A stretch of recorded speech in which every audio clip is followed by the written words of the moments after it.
तानी पार लगा देबू त तहार हो डुबा देबू त तहार हो ए माई हमर कोनो में बाबूजी के पूंजी नहीं खेल लागल ना रे भाई को पाई ना डुबा देबू त तहार हो काहे से कि लेके ही माई पाई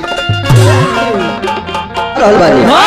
तो विचार करे के बाकी है धरती पर होने के महतारी का होई चचा माई तमाइए होली वो चाहे दुर्गा माई हो खस चाहे काली माई हो खस चाहे छठी माई हो खस चाहे अपन घर के उगा सुनील भैया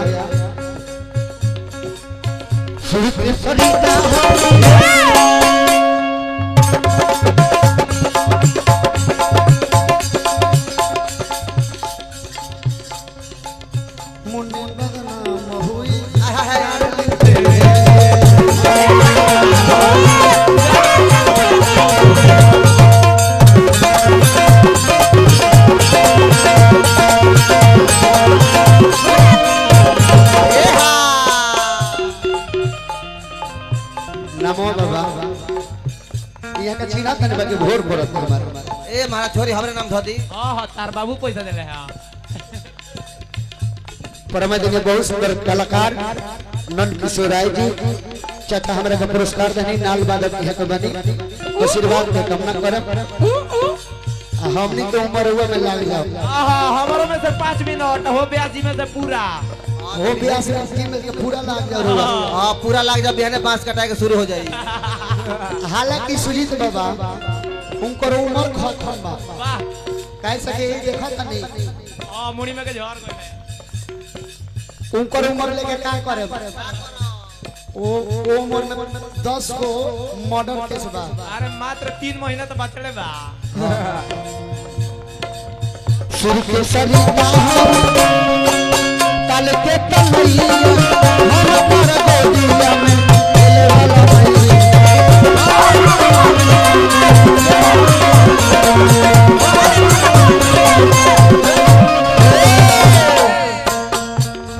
माई किसे कहते हैं किसे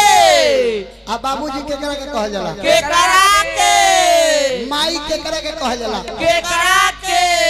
अब बाबूजी के करा के कहल जाला के करा के ऐठा के ना ऐसी तू ही के माई मने होमियोपैथिक दावा हां अब बाबूजी मने एंटीबायोटिक दावा ऊ कैसे ठेठ भोजपुरी भाषा में जानी हां हमने देखनिया नो माई मने सासू मां अम्मा जी अम्मा जी हां कहियो अपना माई बाप के अम्मा जी कहले ना हो ना हां आ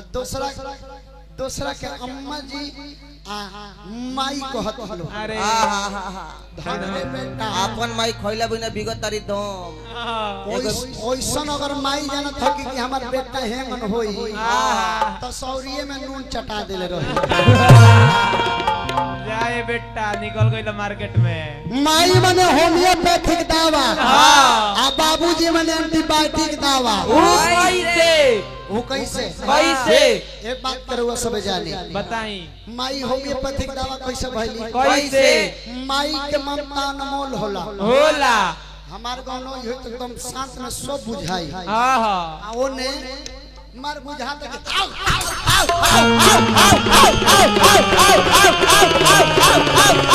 अरे धर धर कुर्ता फारा धोती फारा कुर्ता फारा धोती फारा मार बुझा तक मिर्गी आई लाई बालो अरे जा लगन यार अरे का यार क्या यार गाते हो अरे यार कुछ समझ में नहीं आता है अरे यार या तो पगला तरलो हां ना तो पगला गइल बरलो ना तो पगलाएला 12 लो माई मने होमियोपैथिक दावा आ बाबूजी मने एंटीबायोटिक दावा कैसे गांव में देखले हम मलाई बर्फ लावेला आवेला नु आवेला तो एगो तो लइका हाफ पैंट पहनेला सन हाफ पैंट पहनेला सन आ वो घसक के हे पर ले चले वाला एक कहली मरिया से आ ओकरा बाद में हेजवा से बोल हेजवा चलावेला एक कहली मरिया से हे अरे ई तो मने सब घिनवा देला अरे चाटा ओकरा बाद में मलाई बर्फ लगे चल जी हस आ आके संत ए का हो ए दो दलालता देबो पैसा लेबो दलालता दे दो ना ना हो पैसा लेके वो ना देबो ना पैसा लेबो पैसा ताई हां तो रुपया 5 रुपया 5 रुपया हां 5 रुपया अब जो असलई का दौड़ा आए गाड़ी दुआरी पे कोई माई रे बोल बेटा बोल ली नहीं है अब अपना माई के देख ली हाँ मोछ वाली माई हूँ ये रउर माई हमन तब तो हमारे बाबूजी के भाग जाग जाए जाग जाई क्योंकि से मिले खातिर मुरघटिया में जाए के पड़ी ए माई बोल बेटा हम माई बाप खाए ला जा तू कैसन कोखी में बेटा जन्मल बारा की माईए बाप के खोइब ए बाबू के तो खाइए गइल माईयो के खोइब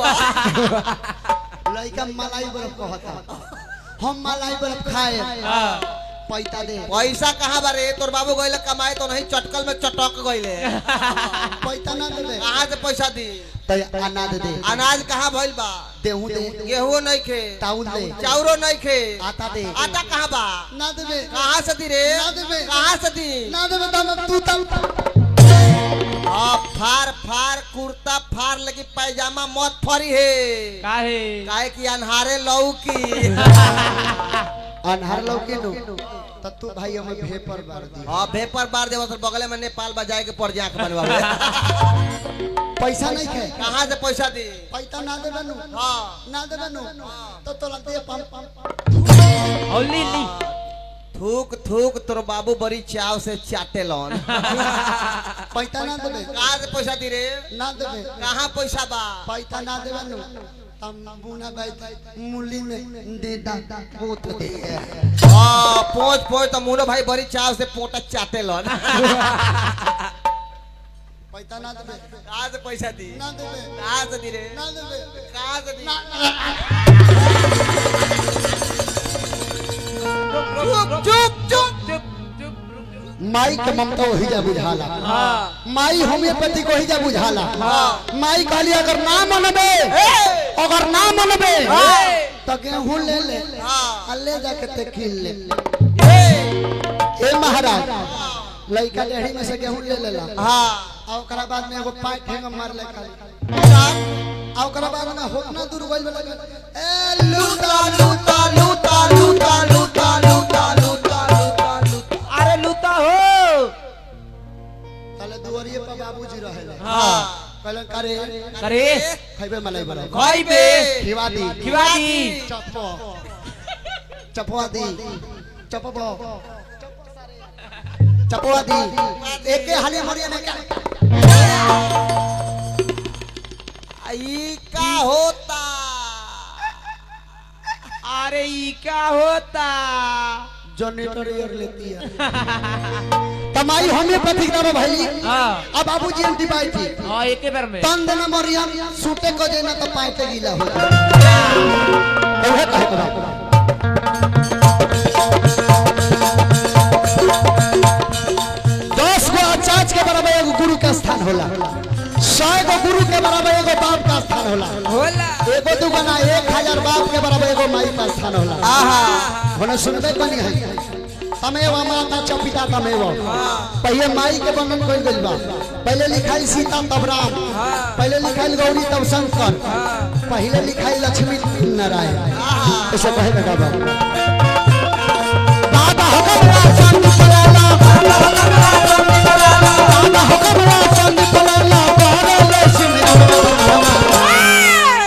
चल अरे बाबा हुकमरा चंद पलाला अरे कहले सुमिरा नवा बननवा चली बाबा चली हम सुजीत बाबा से के एगो हम माला देम रहुआ के स्टेज पर आए बाबा सुमिरा नवा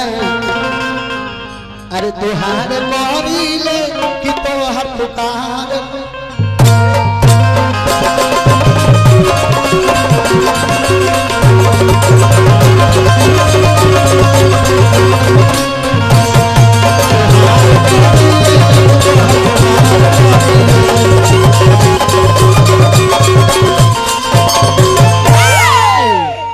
सुजीत बाबा से हम किया एगो माला से रहुआ के स्वागत हम